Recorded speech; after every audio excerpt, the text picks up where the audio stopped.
Hello enemy friends. तो Dan डेडन के season 2 का एपिसोड स्टार्ट होता है आउट ऑफ कंट्रोल ओकारुन से, क्योंकि वह जीजी पर सीधा अटैक कर रहा था और जीजी यह कुछ भी नहीं समझ पा रहा था। वह उसे हर बार रोकता था, पर इस तरफ अपना जो ओकारुन है उसे तो कुछ मालूम ही नहीं था और वह हाफ ग्रैनी टर्बो के रूप में था। तभी वह समझ गया था कि यहाँ पर जरूर कुछ ना कुछ गड़बड़ है और जो जमीन के अंदर बड़ा सा कीड़ा था वह भी अचानक ही हमला कर रहा था, क्योंकि वह देख नहीं पा रहा था बल्कि आवाज सुन के अटैक कर रहा था। तभी वो अपना जो जीजी होता है वह उन दोनों को पकड़ता है और कहता है कि तुम क्या कर रहे हो। और तभी उसे अचानक अपने दिमाग में एक तस्वीर दिखाई देती है जिसमें एक छोटा सा बच्चा होता है, वह अकेला खड़ा था और इस तरफ मोमो होती है, वह भी अपने आप को मारने की ट्राई कर रही थी, पर अपनी जो ग्रैनी होती है वह उसे बचा लेती है और अचानक वह भी उठ जाती है और बोलती है कि ये तुम क्या कर रही हो, यह एक स्टफ एनिमल है, इसको कुछ नहीं होगा। तभी जीजी होता है वह उन दोनों को बांध देता है और अपने साथ ले लेता है, पर तुरंत ही उसे मालूम था कि वह जल्दी दूर नहीं जा पाएगा क्योंकि बाहर बड़ा सा कीड़ा था। तभी अपनी ग्रैनी कोकोरो होती है, वह कहती है कि हमें जल्द से जल्द यहाँ से निकलना होगा। और इस तरफ अपनी मोमो होती है, वह अपनी साइकिक पावर अनकॉन्शियसली यूज़ कर रही थी। जीजी को मालूम था कि वह अकेला कुछ नहीं कर पाएगा, पर फिर भी वह हार नहीं मानता और जैसे ही वह कीड़ा अटैक करता है वह और भी तेज़ी से भागने लगता है, पर उसके पास कोई और ऑप्शन भी नहीं था। वह जैसे ही बाहर निकलने की ट्राई करता है, वो जो बड़ा सा कीड़ा होता है वह उस पर अटैक करता रहता है और कंटिन्यूसली अटैक करने के बाद भी जीजी होता है वह जैसे तैसे करके उन दोनों को लेकर बाहर पहुंचता है, पर भागते भागते वह गिर जाता है और देखता है कि जो मोमो और ओकारुन है वह खुद ही मर्डर करने की ट्राई कर रहे थे। और तभी वह उनको रोक लेता है और तभी सामने जो कीड़ा होता है वह आ जाता है और उसे वापस अपने दिमाग में एक छोटे से बच्चे की तस्वीर दिखाई देती है, पर वह समझ नहीं पा रहा था कि आखिरकार चल क्या रहा है। पर तभी उसके सामने अचानक एक इविल स्पिरिट आती है और वह उस कीड़े के जितने भी अटैक होते हैं उनको ब्लॉक कर देती है। और इस तरफ अपना जीजी है, वह समझ गया था कि यहाँ पर जो इविल स्पिरिट है वह उनकी मदद कर रही है। पर तभी अपनी ग्रैनी कोकोरो है, उसे मालूम था कि यहाँ पर कुछ ना कुछ गड़बड़ है, क्योंकि अपने मोमो और ओकारुन उन दोनों के होश वापस आ चुके थे और वह दोनों उसकी तरफ देखते हैं, पर तुरंत ही उसकी जो आंखें होती है वह बहुत ही भयंकर थी। और जीजी कुछ भी बोले उसके पहले अपनी जो ग्रैनी कोकोरो होती है वह कहती है कि अच्छा होगा अगर तुम उसकी आंखों में ना देखो। और इस तरफ जो इविल स्पिरिट है वह उनको बचाती है और तभी मोमो होती है, वह ओकर उनसे कहती है कि यही हमारा चांस है, अच्छा होगा अगर तुम अपने ग्रैनी फॉर्म में ट्रांसफॉर्म हो जाओ और उसे मार डालो। तभी वह अपने ग्रैनी फॉर्म में ट्रांसफॉर्म होता है और उसे एक ही बार में मार डालता है, पर उसका जो सिर होता है वह वापस रीजनरेट होने लगता है। और इस तरफ जो इविल स्पिरिट होती है वह जीजी के पीछे बढ़ रही थी और वह चाहती थी कि वह उसके साथ चले, और जीजी को भी मालूम था कि यहाँ पर कुछ ना कुछ तो गड़बड़ जरूर है। वह तुरंत ही उसकी आंखों में देखता है और उसे कुछ दिखाई देता है कि वहाँ पर कुछ छोटे से बच्चे खेल रहे थे, और उसकी आंखों में और भी ज़्यादा देखने पर उसे मालूम चलता है कि वहाँ पर उस छोटे से बच्चे के साथ एक दूसरा बच्चा भी था जो उसके अंदर कैद था, पर उसके साथ कोई खेल नहीं रहा था और वह बस एक ही चीज़ चाहता था कि उसके साथ कोई खेले। वह जो बच्चा होता है वह अपने ही कमरे में अकेला खेलता रहता था, पर लास्टली उसका सेक्रीफाइस होने वाला था। और वहाँ पर जैसे ही वह वॉल्केनो फटता है, इस तरफ जितने भी फैमिली मेम्बर्स होते हैं वह कहते हैं कि यह रहा आपका सेक्रीफाइस और आप इस विलेज को जिंदा रखिए, और इसी के साथ वह उस बच्चे को जिंदा जला देते हैं। और उसका बस यही सपना था कि वह खेले, वह भी अब ख़त्म हो चुका था और लास्ट में उसकी लाश को कौवे खा रहे थे और उसका तो स्केलेटन भी नहीं बचा था।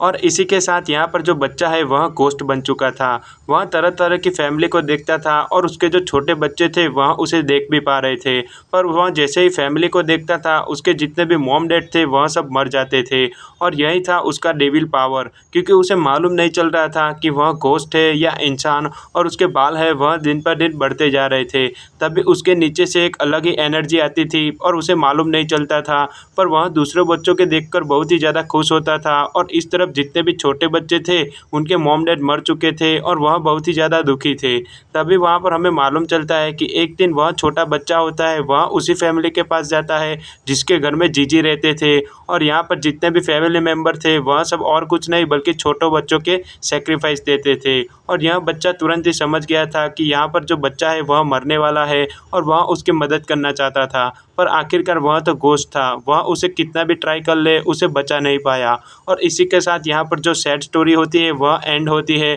और जीजी को मालूम चलता है कि उसे उसकी मदद करनी होगी। पहले तो मोमो उसे मना करती है, पर वह समझ गया था कि यह भी हमारी तरह एक पहले इंसान था और वह कहीं न कहीं नीचे अभी तक गड़ा हुआ है और वह बहुत ही ज़्यादा नीचे जाता रहता है और उसे मालूम चलता है कि जितने भी घर थे वह वापस पुराने हो रहे थे। मतलब कि यहाँ जो बिल्डिंग है वह बहुत ही पुरानी है और जो सैक्रिफाइस की प्रोसेस है वह दिन ब दिन और बरसों से चली आ रही है। तभी उसे मालूम चलता है कि वह छोटा बच्चा है, वह अभी तक उस कमरे में ही है और जीजी आखिर में वह कमरा ढूंढ ही लेता है और जैसे ही वह उस दरवाजे को देखता है वह तुरंत ही उसे खोलता है और देखता है कि अंदर ऑलरेडी वह बच्चा था और उसके जो बाल थे वह सचमुच में बहुत ही ज़्यादा लंबे थे। पहले तो वह बहुत ही ज़्यादा डर जाता है, पर आखिरकार उसे मालूम था कि वह भी पहले एक ह्यूमन ही था और वह तुरंत ही उसके पास जाता है। मोमो को कुछ भी मालूम नहीं चलता, पर जीजी तुरंत ही कहता है कि मैं तुम्हारे साथ खेलूंगा और इस तरफ ग्रैनी कोकोरो उसे मना करती है कि अच्छा होगा अगर तुम कुछ भी ना करो। तभी वहाँ पर जो अर्थवर्म होता है वह वापस अपने लाइटनिंग स्ट्राइक करता है और जिससे इस तरफ मोमो और जीजी इन दोनों को बहुत ही बड़ा शॉक लगता है और वह तुरंत ही एक लिक्विड छोड़ने लगता है और इस तरफ मोमो, ग्रैनी कोकोरो और जीजी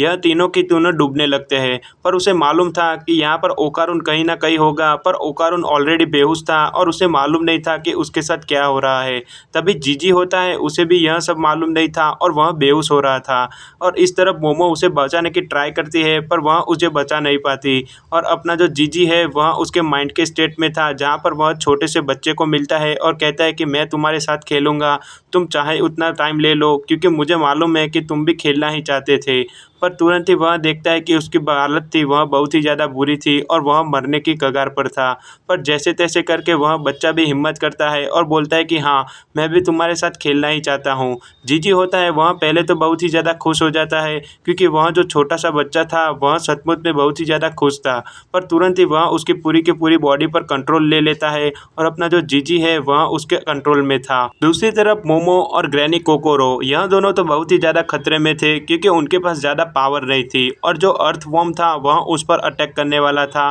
क्योंकि उनका जो लास्ट अटैक था वह बहुत ही ज़्यादा वीक था। पर तुरंत ही अर्थवर्म उस पर अटैक करे उसके पहले वहाँ पर कोई और नहीं बल्कि अपना जो जीजी होता है वह ट्रांसफॉर्मेटिव लेके आ जाता है और उसका जो पावर हब है वह सचमुच में बहुत ही ज़्यादा डरावना और भयंकर था।